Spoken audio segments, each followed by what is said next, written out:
how to quickly and easily shorten the front forks of your motorcycle, coming up next.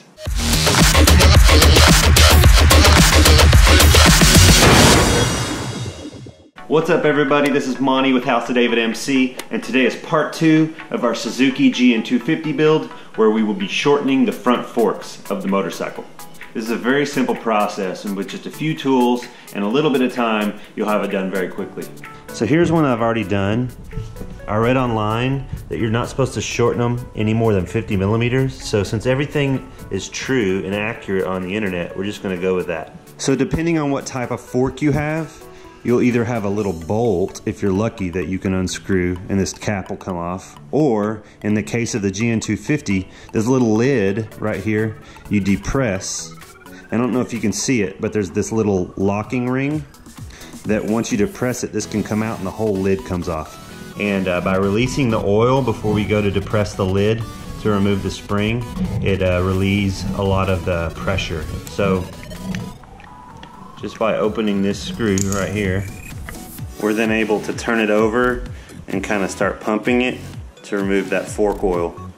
You need something to depress the lid as well as remove the lock ring. So I'm using a little Phillips screwdriver to press the lid down, and this little needle to fish out the ring.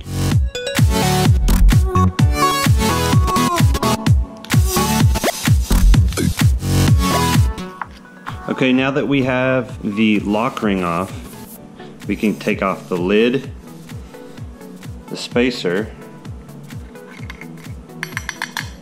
a little washer, and the main spring.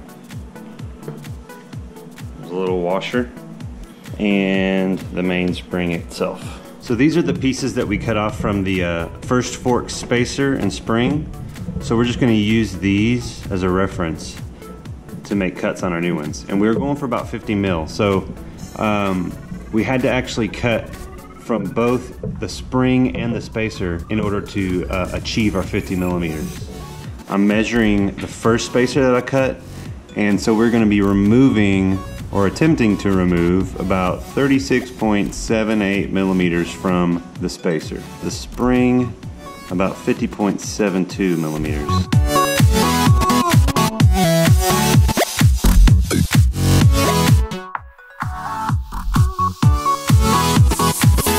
Now that we have our spring and our spacer cut, it's time to put it back together. And as you go to put the spring back in, you need to notice that one end is narrower than the other. We put that end in first. So spring, washer, spacer, and finally cap. And before you really go to do this, you need to fill up your fork with the proper amount of fork fluid.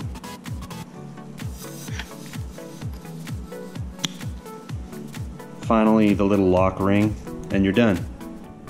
So here are the two forks now side by side. You can see their length is pretty right on.